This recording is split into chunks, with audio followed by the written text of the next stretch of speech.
반갑습니다 여러분. 저는 에이텐트입니다. 드디어 그랜저 올류 그랜저 AN7 디자인이 공개되었습니다. 그랜저 이제 풀체인지 모델 GN7이 2016년도 11월 달에 이제 6세대 모델로 그랜저가 출시가 되는데요.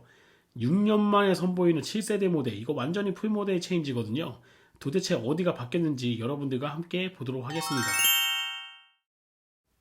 외장 디자인은 과거 이제 그 각그랜저의 헤리티지를 기반으로 해서 하이테크의 그런 디자인을 좀 가미해서 완성을 했고요. 전면부 하나는 끊임없이 연결되는 이제 수평 디자인으로 좀 연결을 했거든요. 마치 지금 이제 스타렉스하고 약간 좀 비슷한 느낌이 좀 나기는 하네요. 램프는 이제 밤과 아침을 가르는 새벽의 경계선에 영감을 받아서 만들었다고 얘기하는데, 일자로 쭉 이어진 부분과 약간 각진 부분, 이런 부분이 아마 권위적인 느낌을 좀 많이 나타내지 않겠나 생각이 됩니다. 강렬한 그런 느낌을 좀 선사하고 있고요. 통합형 그릴과 조화를 잘 이루고 있는 것 같습니다. 측면부에서 보여지는 이제 헤드램프의 디자인은 리어램프까지 매끈하게 이어지는 수평적인 디자인을 가지고 있기 때문에 전면에 그런 LED 바하고 후면의 LED 바가 약간의 그런 통일성을 좀 많이 보여주고 있고요. 기존의 스투케이트 방식의 도어 핸들을 가지고 있었는데 지금 이제 오토 플러시 도어가 장착이 되어 있어가지고 아무래도 뭐 벤츠 S클래스라던가 이런 최고급 차 또는 제네시스 G90에서 볼 수 있는 그런 디자인을 그랜저에서도 느낄 수 있기 때문에 아무래도 좀 고급진 세단의 느낌을 많이 나타내지 않겠나 생각이 됩니다. 차가 이전 차보다 한 15cm 정도 길어졌거든요. 대략 5m 5cm 정도 되는 길이로 아마 늘어지기 때문에 휠베이스가 좀 늘어나다 보니까 카울 포인트라던가 넓은 후석 공간을 위해서 과감하게 C필러 부분에 이런 디자인을 좀 독특하게 좀 했고요. C필러 부분하고 이제 오페라 글래스라고 하는 부분이 있기 때문에 일명 쪽창이라고 얘기는 하는데, 각그랜저에서 가지고 있던 그 헤리티지를 그대로 계승하고 있습니다. 아마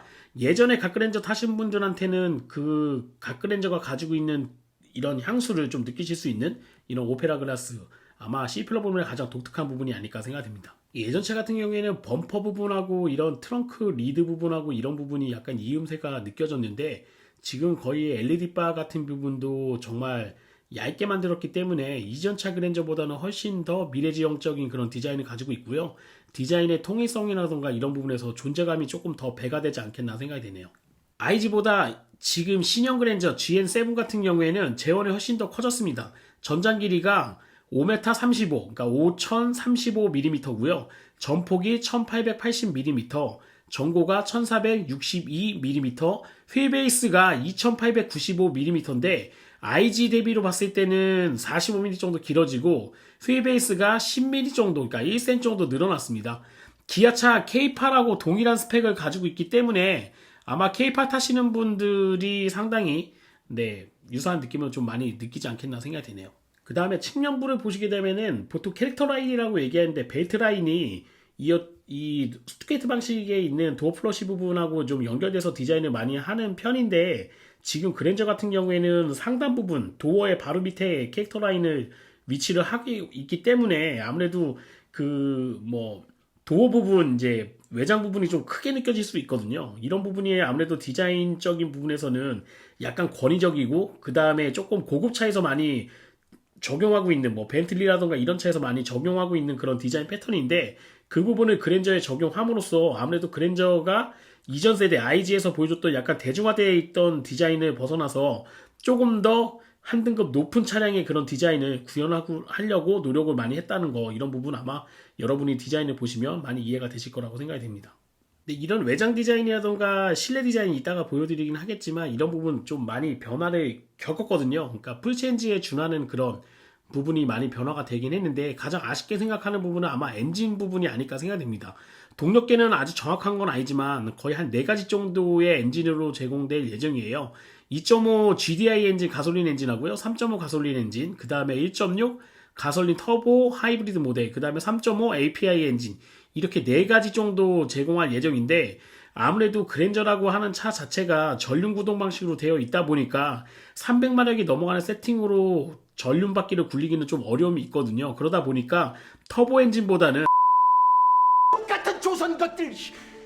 그냥 GDI 방식의 직분사 엔진, NA 엔진을 기본 토대로 하고, 그 다음에 1.6 하이브리드 터보 하이브리드를 제공함으로써 적은 엔진이지만 그래도 하이브리드를 구현할 수 있는 그런 엔진으로 아마 구성이 되지 않겠나 생각이 됩니다.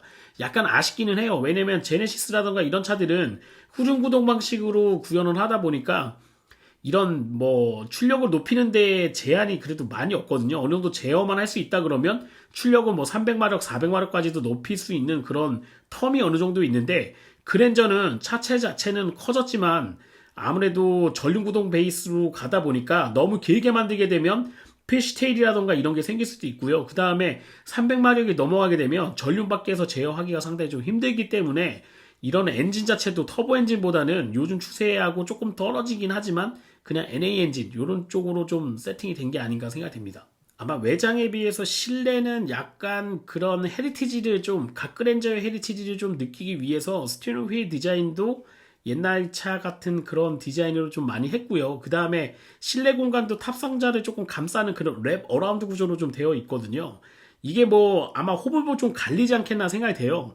80년대 아마 그랜저를 타셨던 분들한테는 정말 예전의 향수를 좀 느낄 수 있는 좀 입체적인 디자인으로 다가올 수도 있을 것 같고, 아마 예전에 각그랜저를 경험하지 못한 분들이 제일 많을 거라고 생각이 되거든요. 그런 분들한테는 조금 둔탁해 보이는 그런 디자인이 아닐까 생각이 됩니다. 이거는 아마 호불호 좀 갈릴 가능성이 있기 때문에 이거는 실차를 보면서 디자인을 조금 살펴봐야지 이 차가 좀 좋은 디자인이다 나쁜 디자인이다 이렇게 좀 판단을 할 수 있지 않겠나 생각이 되네요. 제가 이 실내 디자인을 보면서 가장 궁금한 거는 하단 쪽에 있는 에어 컨디셔너 밑에 쪽에 있는 버튼이라던가 이런 액정 같은 게 좀 나와 있는 게 있거든요. 이게 막 서랍 타입으로 위로 들어가거나 나오거나 하는 뭐 이런 뭐 열리거나 닫히거나 하는 타입으로 된다 그러면 정말 쇼킹할 거라고 생각이 돼요. 약간 불편할 수도 있겠지만 아날로그 향수가 이런 부분에서 좀 많이 느껴질 거라고 생각이 되는데, 제가 실차를 보게 되면 제일 궁금하게 생각하는 부분이 아마 이 부분일 것 같습니다. 특히 도어 트림하고 대시보드 전면부에 이제 가로질러서 이렇게 좀 은은하게 퍼지는 앰비언트 라이트가 있는데, 아마 이게 좀 한국적인 그런 뭐 디자인에 좀 가미하고 싶었던 생각이 좀 있었던 것 같아요. 그래서 도어 트림의 패턴도 약간 좀 뭐 이런 종이 재질 같은 그런 느낌, 아마 뭐 창호지 같은 그런 느낌의 은은하게 퍼지는 그런 좀 과하지 않은 앰비언트 라이트를 좀 장착을 하고 있기 때문에 연세가 조금 있으신 분들한테 더 온화하게 좀 다가갈 수 있는 그런 앰비언트 라이트가 아닐까 생각이 됩니다. 자, 뭐 이 정도면은 뭐 거의 사진상 나온 걸로 봤을 때는 거의 한 70% 80% 정도는 다 드러난 것 같고요. 아마 기본 토대는 제가 예상했던 거랑 좀 비슷한 것 같아요. 그냥 K8 기준으로 그냥 약간 디자인을 좀 바꾸지 않겠나 이렇게 생각을 했는데, 중요한 거는 K8도 약간 너무 길다는 느낌이 좀 있거든요. 근데 그랜저도 실제 보면 어떤 느낌일지 좀 약간 봐야 될 것 같긴 해요. 근데 사진상으로 봤을 때는 저 오페라 글라스가 상당히 좀 눈에 거슬리기는 합니다. 왜냐면 최근 어떤 차를 좀 찾아봐도 이 오페라 글라스가 장착되어 있는 차를 많이 보기는 좀 힘들거든요. 특히 저런 디자인 패턴으로 되어 있는 차를 많이 보기 힘든데 정말 예전 차 같은 그런 느낌이 좀 나긴 해요. 근데 전체적인 디자인은 조금 요즘 차하고 비슷한 그런 세련된 디자인을 좀 많이 구현을 하고 있는 상황에서 저는 뜬금없이 오페라 글라스가 좀 장착되어 있는 게 약간 좀 이상하긴 한데, 아무래도 뭐 이런 부분에서는 마이너스적인 요소가 좀 있을 것 같고, 실내 부분은 아마 이전 그랜저 IG 타셨던 분들한테는 지금 현재 이제 판매하려고 하는 요 신형 그랜저가 훨씬 더 디자인의 완성도가 좋지 않겠나 이렇게 생각이 됩니다. 전체적으로 안쪽의 마감, 인테리어 마감 쪽에서는 더 높은 점수를 받을 것 같고요. 아마 익스테리어 디자인 쪽에서는 약간 호불호 갈리는, 좀 호평하시는 분들도 계시고 혹평하시는 분들도 계시고 이런 식으로 좀 갈림이 좀 생기지 않을까 생각이 돼요. 2열 같은 경우에도 뭐 차 자체가 커졌기 때문에 아마 더 넓은 승차 공간을 확보할 거라고 예상하긴 하지만, 이전 그랜저도 상당히 좀 넓은 디자인을 가지고 있었거든요. 그러니까 뭐 그거에 대비 봤을 때 조금만 넓어진다 그래도 상당히 좀 넓구나 뭐 이런 이미지로 좀 많이 느끼실 수는 있을 것 같긴 한데, 제가 한 가지 우려되는 거는 차량 자체가 좀 커졌기 때문에 아마 고속주행 시에 필시테이 현상이라 그래가지고 뒷좌석이 좀 흔들림이 생기지 않을까 하는 걱정이 약간 있긴 있습니다. 그렇게 만약 그런 현상이 발생한다 그러면 아마 VIP를 모시고 운전하기에는 조금 좀 부적합한 차량이 아닐까 생각이 되는데, 아무래도 그랜저라는 차 자체가 뭐 예전에 이제 한 뭐 20년 전에 뭐 사장님 차로 인식이 많이 되어 있던 이런 차량이기 때문에 아무래도 그런 향수를 가지고 계시는 분들한테는 상당히 좀 그래도 매력적으로 다가갈 수 있는 그런 차량이 될 거라고 예상이 듭니다.